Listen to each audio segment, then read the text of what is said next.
Just outside Grande-Synthe to the west of Dunkirk lies the encampment.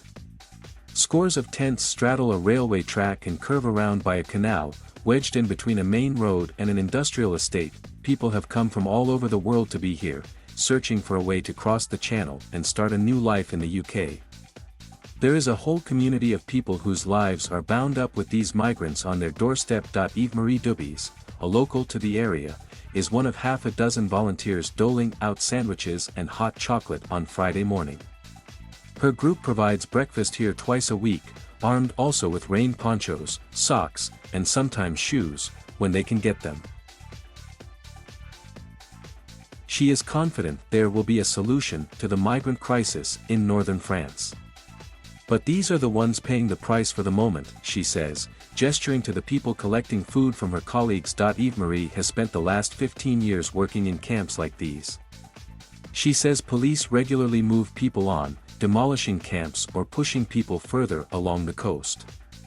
Everybody wants to get rid of them one way or the other, she says. Smugglers don't help, she adds. They're not the reason for this mess, but they take advantage. For decades, the Nord-Pas-de-Calais region in northeast France has played host to thousands. Some in Calais see the migrants as at best a nuisance, and at worst a menace. In 2016, anti-Islamic demonstrators clashed with police in a protest against them. Today, you can find posters for Marine Le Pen's far-right National Rally Party in the city, calling for zero immigration. Ms. Le Pen is one of several MPs from her party elected in this region. Immigration is already shaping up to be a key issue in France's 2022 presidential election, with many demanding tighter controls. Michel Barnier, the former EU Brexit negotiator, is running for the right-wing Republicans Party and has vowed to crack down on immigration. But away from the politics, the human faces of this crisis are found all across this city and the surrounding area. Ali Omar has been in Calais for 3 months. He says he fled Sudan after the Janjaweed militia, now known as the Rapid Support Forces, tried to kill him. For me, it's about the language, he says when asked why he wants to come to the UK. I face a lot of difficulty integrating with people here, but even after the deaths of 27 people in the Channel last week, Ali Omar remains undeterred. I will keep trying to go to the UK, he insists. That attitude shows the need for change, Marguerite Combs says. The 22-year-old is the Calais coordinator for Utopia 56, a French association set up in 2016 to give legal and practical support to migrants. Her group regularly receives calls from people as they cross the channel, looking for help from any number they have as their flimsy boats sink. The organization also arranges burial plots and funerals for those who die en route, as well as repatriation of bodies for bereaved families. Marguerite remembers one group of 5 3 weeks ago who attempted the crossing in a kayak. Only 2 made it back to France alive, with a third lying dead at the bottom of their small vessel. They spent something like 27 hours on the boat, she says. The body of a 4th member was later found on a beach near Wedged, west of Calais. We buried him Wednesday morning. It was a really big story, also for the people who stayed alive because they saw 3 of their friends dying. Just hours later, news came through of the 27 who died. She tells me if she could say one thing to the government in the UK, it's that all tightening borders does is encourage people to take more risk. The only ones who won't arrive in the UK are the ones who die in the Channel, she says. Marguerite also criticizes the French authorities. While she dismisses suggestions France isn't doing enough to try to stop the crossings, calling it a huge effort from police, she argues the authorities should build shelters, give out food, and allow people the chance of a life. Welcome people with dignity to the EU, she says. Not only an administrative welcome, not just giving them papers, but giving them language lessons, give them a place to go to school, to work, to have a driving license.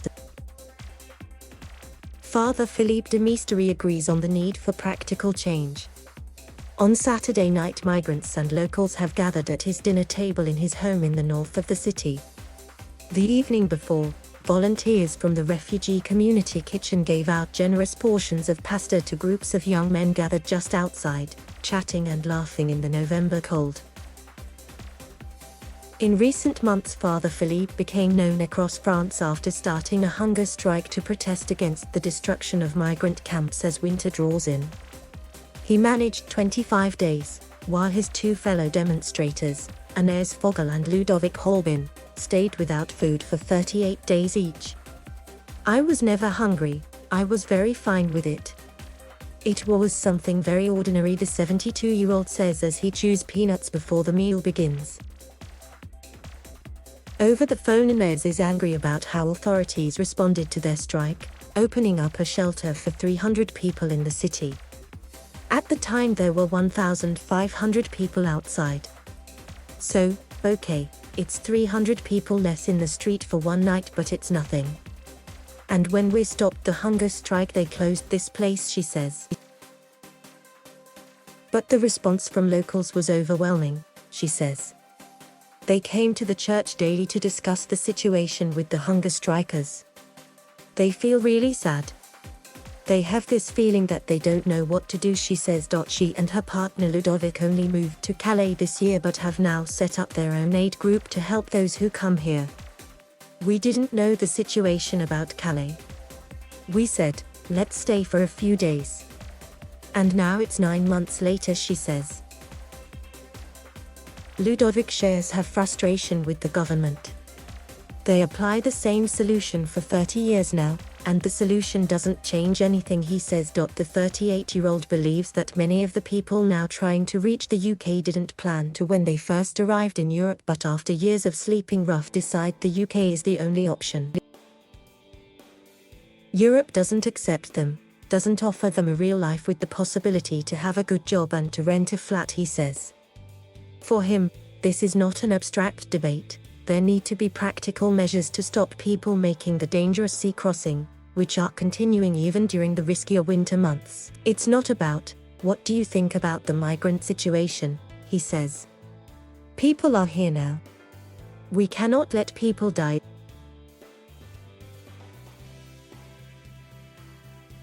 Thank you for watching. Please subscribe.